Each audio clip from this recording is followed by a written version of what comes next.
Thank you మాజీ మంత్రి గారికి. సార్ కేటీఆర్ గారు కూడా మాట ఇస్తున్నాం, ఇది ఆరంభం మాత్రమే సార్. డెఫినెట్గా రాబోయే కాలంలో కూడా భారీ చేరికలు ఉంటుంది. వాటి అన్నిటి కూడా మీ సమక్షంలో మరి వాళ్ళందరూ కూడా కండువాలు కప్పాల్సిన అవసరం కూడా ఉంటుంది. తప్పకుండా భారీ చేరికలను కూడా తీసుకొస్తామని చెప్పి తెలియజేస్తూ ఇప్పుడు గౌరవ మాజీ మంత్రివర్యులు టీఆర్ఎస్ వర్కింగ్ ప్రెసిడెంట్ కేటీఆర్ గారు మాట్లాడారు. జై తెలంగాణ. మీకు తెలుసు కదా, మెదక్ నా అత్తగారు ఊరు. రామాయంపేట మళ్ళీ ఆయన మెదకోలు ఫీల్ అయ్యారు. రామాయంపేట మా అత్తగారు ఊరు, పద్మక్కదేమో మా దగ్గర వాళ్ళ అమ్మగారు ఊరు. కాబట్టి అక్కడికి వెళ్ళి పిల్లని ఇక్కడికి ఇచ్చినాం, ఆడికి వెళ్ళి పిల్లని అటు తీసుకుపోయాను.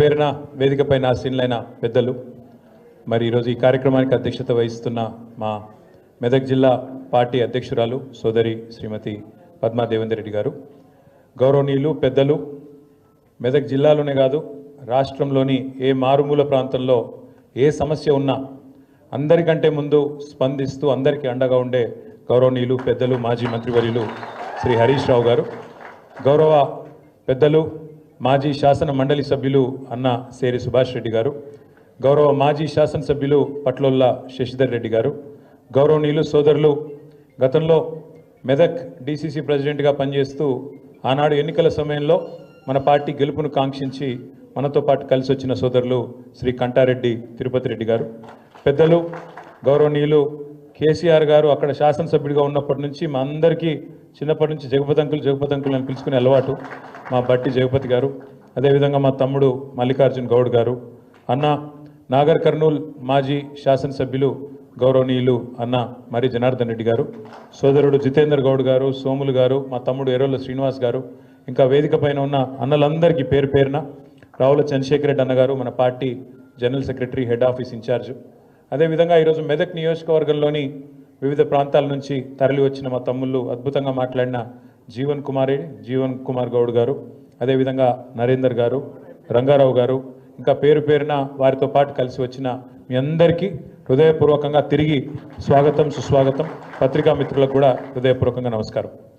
హరీష్ రావు గారు మాట్లాడుతూ 2 మాటలు చెప్పారు.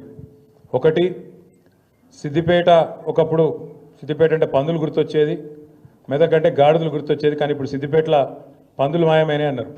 మెదక్లో కూడా గాడిదలు దాదాపు పోయినాయి, కొన్ని ఉన్నాయి ఇంకా. అవేందనే చెప్పగాని ఉన్నాయి కొన్ని, వాటి సంగతి మీరు చూసుకోండి. ఇక ఎక్కువ చెప్పగాని వాటి సంగతి తీయాలా మీరు వచ్చుడుతోని తప్పకుండా. ఇక అవి ఎన్నున్నాయో గన్ని లెక్క పెట్టుకోండి, సందర్భం వచ్చినప్పుడు చూసుకోండి. 2ఏనా? అయితే హరీష్ రావు గారు ఇంకొక మాట కూడా చెప్పారు. రేవంత్ రెడ్డి గారు అదేదో 10% 15% కటింగ్ పెడతా, తల్లిదండ్రులను చూసుకోకపోతే అంటుండు, కోత పెడతా అంటుండు.